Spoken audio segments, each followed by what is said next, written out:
Ayun, nakalaylay siya. Ito yung mga bakante.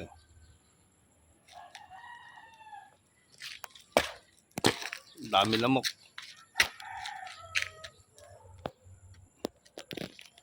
Eh, asa yung pandesal? Pakita mo pa. Pandesal mo. Ah. Macho ah. Oh. Oh, may mamacho pa ba rito?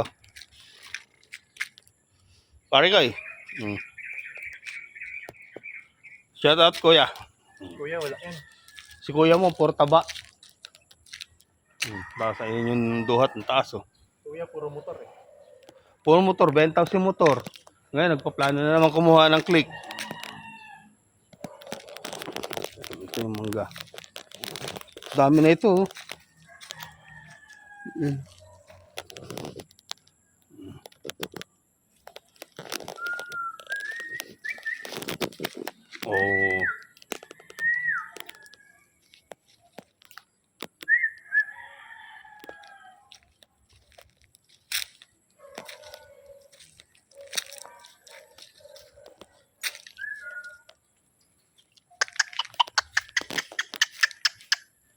Ayan yung aso ko.